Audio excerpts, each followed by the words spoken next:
Hello students, आज हम लोग शुरू करने जा रहे हैं फिजिक्स। चाहे आपके कंपटीशन पॉइंट ऑफ व्यू से हो या किसी भी तरह के बोर्ड के लिए हो। अब जो फिजिक्स हम लोग पढ़ेंगे ना, तो उसमें होता क्या है कि कुछ बेसिक मैथमेटिक्स यूज होता है फिजिक्स में। चाहे हम किसी डेरिवेशन की बात करें या हम न्यूमेरिकल्स की बात करें या थ्योरी की बात करें, हर एक जगह फिजिक्स में मैथमेटिक्स लगता है। अब मैथ्स कितना लगता है, तो थोड़ा सा कुछ छोटे छोटे टॉपिक्स हैं जो कि हमें पढ़ने होते हैं, क्योंकि इसके बिना हम फिजिक्स में ना तो न्यूमेरिकल सॉल्व कर पाएंगे, ना डेरिवेशन समझ पाएंगे और ना ही थ्योरी समझ पाएंगे। हर एक जगह कुछ न कुछ मैथ्स जरूर लगता है। अब वो मैथ्स कैसा होता है, कौन कौन से उसमें टॉपिक आते हैं, तो वो अभी हमें पढ़ना है। एक एक करके हम सारे टॉपिक पढ़ेंगे। छोटे छोटे टॉपिक्स हैं, 1 से 1.5 घंटे का एक टॉपिक, और इस तरह से 6-7 टॉपिक आते हैं। सबको हमें क्या करना होता है, पढ़ना होता है। तो सबसे पहला जो है वो है बेसिक ट्रिगोनोमेट्री। बेसिक ट्रिगोनोमेट्री जितना आपने 10th में पढ़ा है वो उससे थोड़ा सा और कुछ फॉर्मूले आएंगे, कुछ आइडेंटिटीज आएंगी जो हमें और पढ़ना होगा। तो बेसिक ट्रिगोनोमेट्री, और उसके बाद आपका ग्राफ आएगा, क्वाड्रेटिक इक्वेशन आएगा, लॉग आएगा, एक्सपोनेंशियल आएगा। इसके बाद हमें डिफरेंशिएशन पढ़ना होता है, इंटीग्रेशन पढ़ना होता है, वेक्टर पढ़ना होता है। तो एक एक करके हम सारे टॉपिक्स को क्लियर करेंगे। 1 से 1.5 घंटे का एक टॉपिक होता है। क्लियर करते हुए हम लोग आगे निकलते जाएंगे और फिर हम लोग फिजिक्स का पहला चैप्टर उठाएंगे, काइनेमेटिक्स। पहला चैप्टर अपना कौन सा लेना है, काइनेमेटिक्स। हालांकि इससे पहले यूनिट एंड डायमेंशन भी एक चैप्टर होता है, लेकिन उसे अभी नहीं पढ़ना होता है। क्यों? क्योंकि यूनिट एंड डायमेंशन चैप्टर में क्या होता है ना, कि बहुत सारे ऐसे फॉर्मूले यूज होते हैं जो 11th में है ही नहीं, वो 12th में है। तो इसलिए इस चैप्टर को बाद के लिए रखा जाता है और पहले हम लोग क्या करते हैं, काइनेमेटिक्स पढ़ते हैं। और काइनेमेटिक्स के पहले कॉन्सेप्ट से, पहले न्यूमेरिकल से ही क्या यूज होना शुरू हो जाता है, ये जो अभी हम लोग पढ़ने जा रहे हैं, basic mathematics used in physics, या हम इसी को मैथमेटिकल टूल्स भी बोलते हैं। इसका यूज होना शुरू हो जाता है पहले न्यूमेरिकल से ही, पहले कॉन्सेप्ट से, पहले न्यूमेरिकल से ही यूज होना शुरू हो जाता है। चाहे हम वेक्टर की बात करें, डिफरेंशिएशन की बात करें, इंटीग्रेशन की बात करें, ट्रिगोनोमेट्री की बात करें, ग्राफ की बात करें, या क्वाड्रेटिक इक्वेशन की बात करें, लॉग की बात करें, एक्सपोनेंशियल की बात करें, सब यूज होना शुरू हो जाता है न्यूमेरिकल्स में भी और कॉन्सेप्ट में भी। तो चलिए टाइम वेस्ट ना करते हुए सबसे पहला हम लोग टॉपिक सिलेक्ट करते हैं, बेसिक ट्रिगोनोमेट्री, और उसको पढ़ते हैं। तो चलिए स्टार्ट किया जाए, है ना। तो चलिए देखते हैं। तो सबसे पहला है अपना trigonometry, basic trigonometry. Basic trigonometry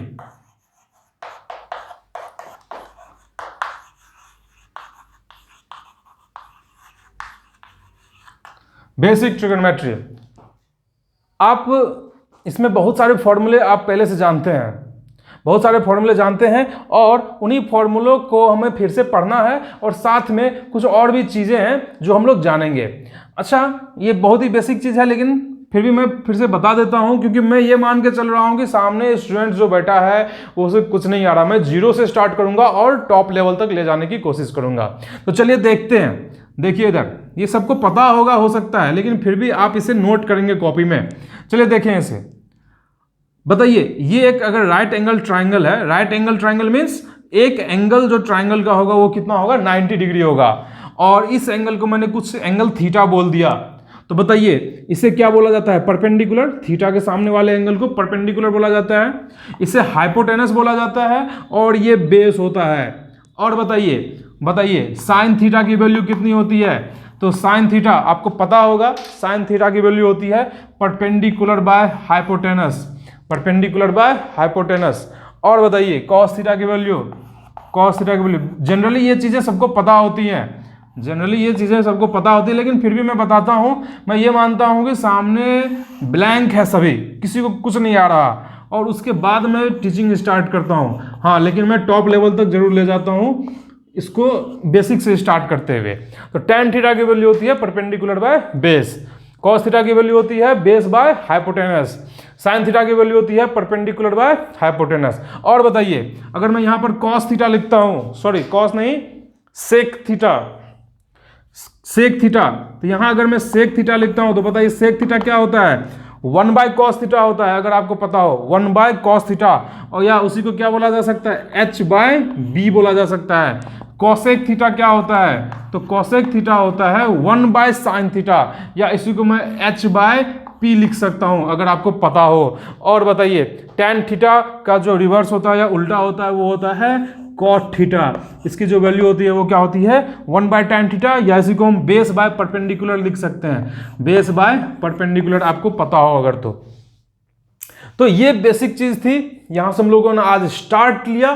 तो सबसे बेसिक चीज जो होती है ट्रिग्नोमेट्री में वो यही होता है। इसके बाद एक टेबल बनता है, वो टेबल उम्मीद करता हूं सबको पता होगा। जैसे कि क्या टेबल की मैं चर्चा कर रहा हूं, साइन 0 डिग्री की वैल्यू, साइन 30 डिग्री की वैल्यू, साइन 45 डिग्री की वैल्यू, साइन 60 डिग्री की वैल्यू, साइन 90 की वैल्यू, ये सब पता होगा आपको। तो ये टेबल वैसे तो जनरली सबको पता होता है, लेकिन जब हम लोग 11th में आते हैं ना तो उसमें कुछ एंगल्स और इंक्रीज कर जाते हैं। जैसे कि 37 डिग्री की वैल्यू, 15 डिग्री, 15 डिग्री की value, 37 degree, 53 degree, 75 degree, 120 degree, 150 degree, 180 degree, ये सब एंगल्स इंक्रीज कर जाते हैं उसी टेबल में। तो चलिए देखते हैं उसी टेबल को हम लोग आज थोड़ा एक्सटेंड करते हैं और उस टेबल को देखते हैं कि आखिरकार उस टेबल में अलग अलग एंगल्स पे sine theta, cos theta, tan theta की वैल्यू क्या क्या होती है। तो चलिए देखा जाए। बिल्कुल एनर्जेटिक रहना है क्लास में जरा सा भी, और बीच में भी लेक्चर को तो बिल्कुल नहीं छोड़ना है। क्लास में एनर्जेटिक रहना है और लेक्चर को बिल्कुल एंड तक देखना है। चलिए देखते हैं। चलिए उस टेबल को हम लोग यहां पर ड्रॉ करते हैं। तो वो टेबल कैसा होगा चलिए देखा जाए। टेबल मैं यहां पर ड्रॉ कर रहा हूं। देखिए ये रहा अपना एंगल थीटा, यहां हम एंगल लिखेंगे, और ये यहां हम लिखेंगे ट्रिगोनोमेट्रिक रेशियोज। नीचे हम लिखेंगे ट्रिगोनोमेट्रिक रेशियोज। कौन कौन से भाई? Sine theta, this is cos theta, and this is tan theta। और बताइए sin theta, cos theta, and this is tan theta. साथ में हम लोग ऊपर क्या लिखने वाले हैं? ऊपर एंगल्स लिखने वाले हैं। एंगल्स कौन कौन से बताइए? 0 डिग्री, ये पहले से पता होगा सबको। इसके बाद आता है 30 डिग्री, ये भी पता रहता है सबको। 37 डिग्री नहीं पता रहता है एक्चुअली। 45 डिग्री ये पता रहता है। 53 डिग्री ये भी पता रहता है। 60 डिग्री भी सबको पता रहता है। 90 डिग्री भी सबको पता रहता है। 120 डिग्री नहीं पता होता। 150 डिग्री भी नहीं पता होता और 180 डिग्री भी नहीं पता होता। तो खैर ये जो है ना 120, 150, 180, इन सब का ना अभी हम लोग देखेंगे, ट्रिक निकालेंगे कि कैसे इसको सॉल्व किया जाता है, वो नेक्स्ट क्लास में देखेंगे। फिलहाल हम ये टेबल भर लेते हैं। टेबल में क्योंकि ये सारे वैल्यू जो है ना वो यूज होते हैं, वो फिजिक्स के क्वेश्चंस में, न्यूमेरिकल्स में डायरेक्टली आते हैं। तो इनको हमको क्या करना होगा? हमें याद रखना होगा, क्योंकि बिना याद रखे तो काम होने वाला है नहीं। साइन 0 की वैल्यू बताइए कितनी होती है? 0, ये याद होगा आपको। 1/2 ये होती है 3/5, ये नया आया ना 37, ये 3/5 होता है, ये याद रखना है। ये 1/2 सबको याद होगा। ये होता है 4/5, ये याद रखना है 4/5। ये होता है √3/2, ये तो सबको पता होगा। ये होता है 1, ये भी सबको पता होगा। ये जो वैल्यू है ना साइन 120, इसकी वैल्यू होती है √3/2।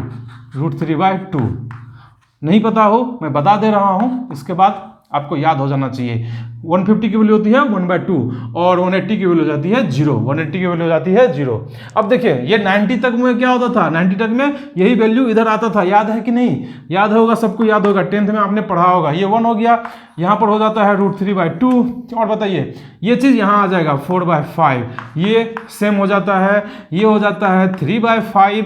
और बताइए ये 1/2 होता है और यहाँ पर हो जाता है 0। और बताइए अब क्या आ गया?